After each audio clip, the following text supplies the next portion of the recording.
Are you serious about your health and fitness, but overwhelmed by the conflicting information and BS all over social media?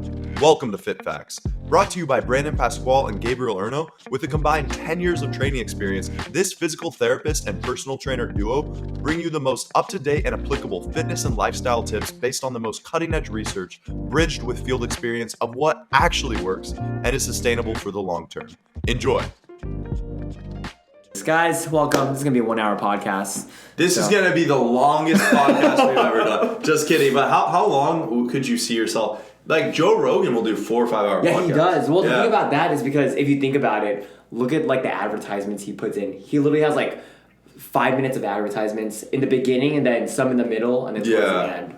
Yeah. So it's maybe like 20 minutes of advertisements. But that's not including the podcast link, dude. He'll do 4 or 5 hour podcasts. But I mean, I heard those podcasts were netting hundreds of thousands of dollars per episode. Like when I know I have a few friends that would listen to Joe Rogan, and then they would like straight up listen to him like the whole, like for one whole sitting. I'm like, how do you do that? Yeah. Just like staring at a wall and just like listening to it. I love Joe Rogan. I actually used to be the same. I don't listen to him as much anymore, but in college, I would sit down on the couch, pop open a beer, and watch a 3-4 hour podcast like that. Damn. Because you feel like you're there with them. Yeah. And it's a cool feeling when. Yeah. The thing about podcasts is when I used to live with two of my friends, we were watching one of the Joe Rogan. It probably wasn't Joe Rogan. It was probably some kind of like other podcast. But he was saying like, wow, I can't believe we've come to a world where we're just watching two people have a conversation.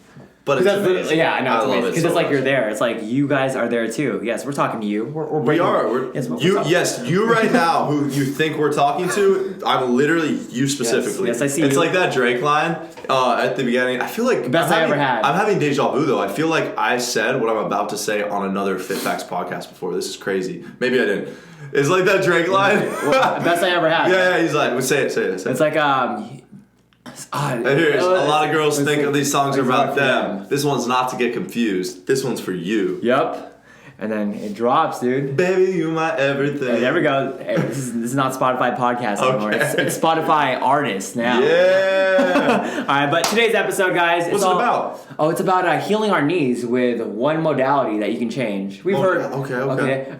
We've heard of knees over toes training. Yeah. Yep. We've heard of just activating the glutes using exercise bands, but a lot of people haven't really implemented something called single leg balance training.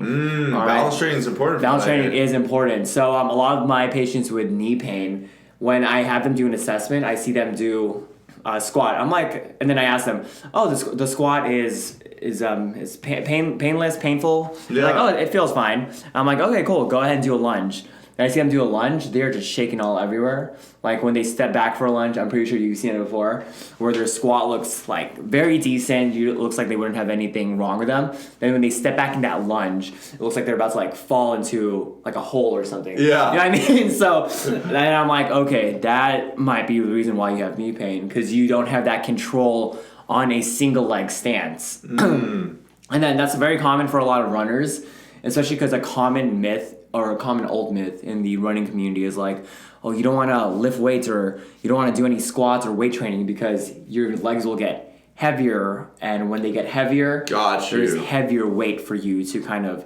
pull yourself through a track. And that is not true? That is not true, no. Okay. Yeah. Wow. So because you want your legs to be strong, because when we're running, we're in a position called triple extension. Meaning you have extension in 3 joints. Your hip, knee, and then ankle. You're on your tippy toes, extending with the ankle, plantar flexion. Yeah. Your knees obviously are getting close to locking out. Yeah. And your hips are pushing through as you boom. Yeah, exactly. Pull back. So if I'm in that position, it would be my left leg as in that triple extension. Does that make sense? Yeah. Our listeners have no clue what you mean. Yeah, I know, right? Yeah. Anyway. So if you guys are listening right now, triple extension just means lift up one leg right now, your right leg. All right. So forget about that right leg. Now look at your left leg. If your left leg is going on your tippy toes and then your knee is straight and you're squeezing your butt cheeks, that's a triple extension right there. Yes. Yeah. Okay. Yeah. So that's an important thing that a lot of people don't train when they're trying to get rid of their knee pain, or if they want to get back into running, especially, or even like with walking. Because with walking, you're technically in some kind of triple extension when one foot is staying on the ground. So that's why balance is important, because it's kind of like a staple to running, walking, or even lunging / squats sometimes. Yeah. So this episode isn't just for people who want to get back into running or have knee pain with running, because I know some people who have knee pain while walking as well. Yep. So let's get into it. All right. So when we talk about single leg balance, I'm talking about the lunge right there. That's the first thing you got to work on. Okay. Lunge doesn't sound like a balance exercise, but it is, as we said before. When you're stepping back into a lunge. Yeah, you really have the most of your weight on one leg. Yeah, exactly. There's a lot of, shakiness for a lot of people. Yeah, and then actually next time you have a client go into a lunge, you should see like if they step back into a lunge, a reverse lunge, check what they do with that back leg. Because if that back leg, if they step back that back leg and the heel touches the floor first, that means that they're not used to putting enough weight, or they're not used to balancing on that front leg. I actually haven't noticed that, because if I'm doing a reverse lunge, I just don't touch the floor with my heel. Oh yeah, exactly. But you optimally don't want to. Yeah, but because that's you. But I have better balance, but a lot of people, they need all that support, so they might. Yeah, that's interesting. It's like their back leg just crashes in, because they're like, oh shit, my front leg can't handle all this weight because of either pain or instability. So just let me crash back and then go ahead and get right back into that lunge position. Yeah. A lot of my patients do that, and it's very hard to like kind of get them to notice that first until I record them, because sometimes they're like, oh yeah, it's my heel's off the ground. I'm like, yeah, because it was like a few seconds after. Yeah. So that's one thing that you could definitely work on. It's gonna be some kind of reverse lunge, and another one could also be another balance component is actually gonna be laying on your back. And you probably have done this with me. You're laying on your back and you're going to go in a single leg bridge as well. Yes, I see you do that with a lot of clients. Yeah. So we're trying to really establish that single leg strength in the muscles, which are going to give you more stability. Exactly. So this single leg bridge, are you talking about a body weight bridge, or? It could be a body weight. That's the easier version. So you would maybe start with the body weight, and then how would you progress from there? I would put a ball under their leg. Yeah. And you would go straight to the single leg ball, because I feel like that's a pretty big disparity, jumping from a single leg hip bridge, activating glutes, getting that stability, body weight, then going to the ball.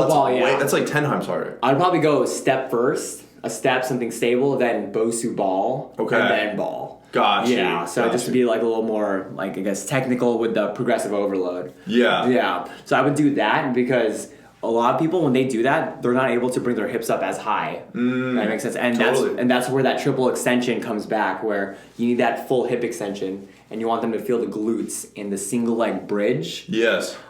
Just so they're able to kind of do that while running or walking. Yeah, because a lot of people with knee pain, they don't have that connection with like their glutes at all. Yeah, and that's the thing we were talking about a little bit in runners specifically. It's a lot of quad dominant pattern, where a lot of people neglect the hamstrings and the glutes, and then as a result start feeling that crunchiness, irritation in their knees. Yeah, and then with the quad, I don't know if you remember from like your anatomy class, the quad, there's like 4 of those quad muscles. They insert all on that kneecap. Yeah. So if that quad is being overworked too much, then of course you're gonna feel it pull on your kneecap. Got you. Yeah. So that's why you want to offload it with some hip extension or the glutes as well when you're running. Yeah, that makes sense. Yeah. So that's another way that you can kind of incorporate that balance training. And then the third way is going to be actual what people really think of like balance training. This is when you're standing on one leg. So you could just imagine yourself standing on one leg, and then you're going to go ahead and lean forward and reach in front of you and then come back. Okay. Yeah, so it's like you're doing dynamic balance right there. So you're just offsetting your center of gravity outside. Yep. And then kind of coming back to center. Yeah. And you could be hinging like that. You can be going diagonals, so you can reach to your left. I see you do a lot of that with your knee pain clients, where you're like in a position, kind of the hinge position. Yeah. And then you're just slowly rotating with like a weighted thing to offset. Yeah, with a weight also. Yeah. So you could do a straight diagonal, or I can have them rotate as well. Gotcha. So that's a big one right there. And then another one is, while they're in that single leg balance, you could throw them a ball and they throw you a ball. Yeah. Yeah, so those are like 2 different kinds of balances as well that I like to work on with people with knee pain. So it sounds like what you're really trying to do, it's not that you're trying to get like the the feet themselves in balance, like you're standing on a shaky surface. It's more you're trying to have the imbalance of your weight shifting. Yeah, exactly. So there's a lot of examples of people like with balance training where they'll, stand on very unstable surfaces. Yeah, like Bosu balls. And that's something that's come out a little more recently. It's been like more popularized as that actually being less effective generally. You see like there was a lot of athletes, they'd be like doing like some reflex movement. Okay. And they're standing on like a ball balancing. Yeah. And then recently I've heard a lot of performance specialists be like,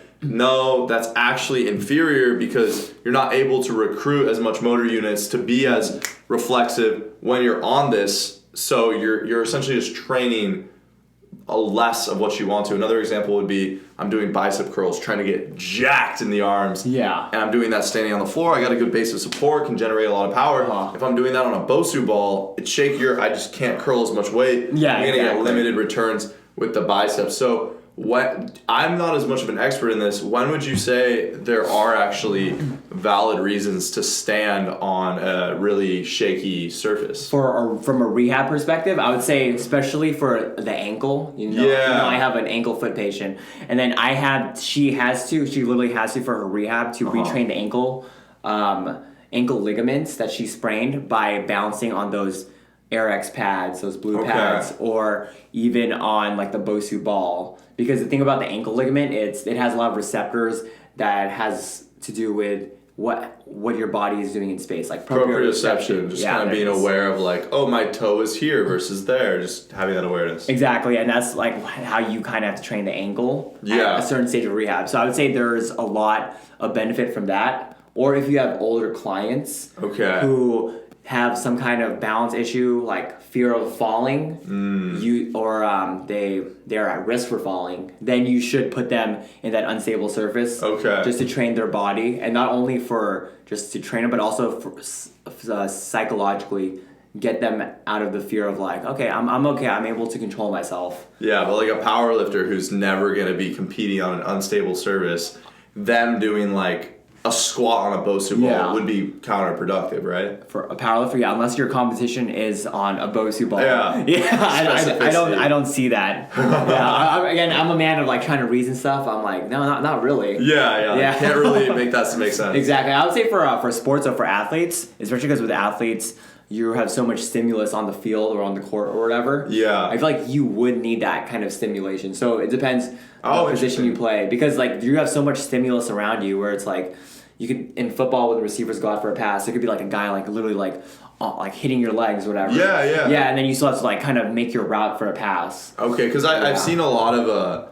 examples of personal trainers critiquing the unstable service training in athletes, but it's something that I'm not fully aware of. So it sounds like there's a time and place for it. Yeah, there's a time and place. And also especially like sand sports like volleyball. Because that's a very unstable surface. So you kind of want a volleyball player to be able to like jump off of like those blue AirX pads. So that's a good one. So anyways, when you go back to balance training for your knees, I said the reverse lunge, and then we have the single leg bridge. That's a key staple right there for your knees. And then we also have the dynamic balance, like what we talked about. Kind of like hinging out like this.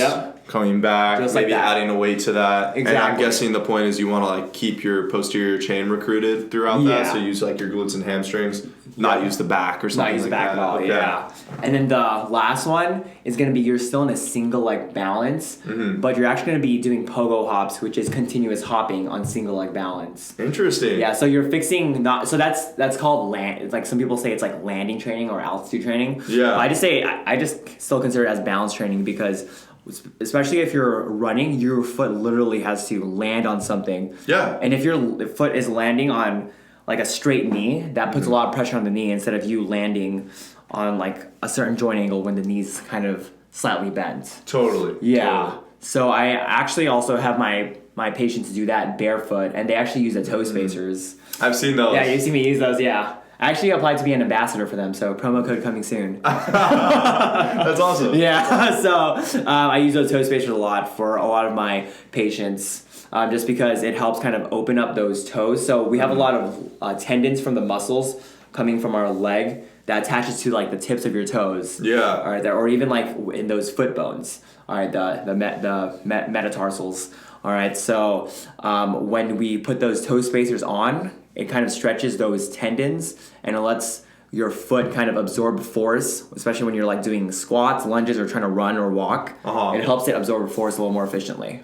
Interesting. Yep. Okay, so it sounds like really the foundations of this, if someone's looking to add balance training, it would be incorporate some type of bridge where you're really Single leg strengthening the bridge, glutes. yep. You could start off body weight. You could work out to maybe a Bosu ball and then maybe a Swiss ball, the full ball, not the half ball. Yeah. It's kind of the ultimate version. That'd be the first thing. What would be the second thing? Or probably fix your lunge. Fix your lunge. Yeah, fix your lunge. See, are you stepping on the heel first? If you're not, can you step back on the toe? Maybe just linger there for a second, get your balance before you sink down. Slowly try to make that more fluid. Oh, yeah. Okay. And then also the single leg dynamic balance, which is kind of reaching forward while you're on one leg, like hinging. You can go diagonal. Yes, okay. You can have someone throw a ball at you, or you throw the ball.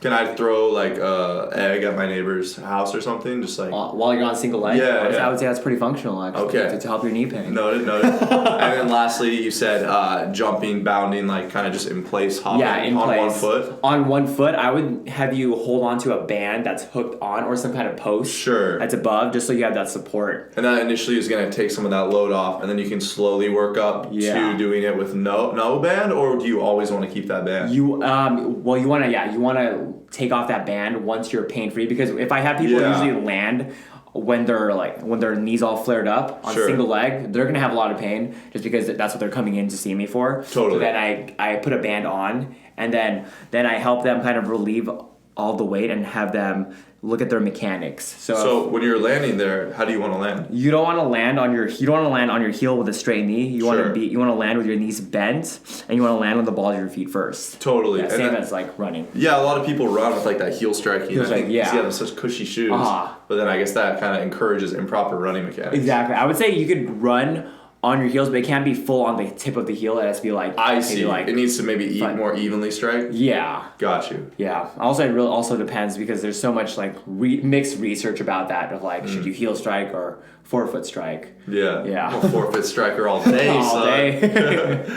But anything else, Brandon, that we should tell the audience before we cap this really quick, efficient, and practical episode of incorporating balance training for your knees? Well, I think that if you follow everything I said, and of course you want to look for a physical therapist in your area, if you're in San Diego, check out my website. Brandon, do you do online training as well for people not in San Diego? As of right now, I do not, but I will offer some of that soon for my non-San Diego people. Awesome. Well, thank you so much for listening. If you're listening on Apple Podcasts, Spotify, rate us 5 stars. If you're listening on Google Podcasts, I like you, but you can't rate us. If you're listening on YouTube, like, comment, subscribe. Tell us how these work if you try any of these exercises we talked about. Brandon, anything we should add?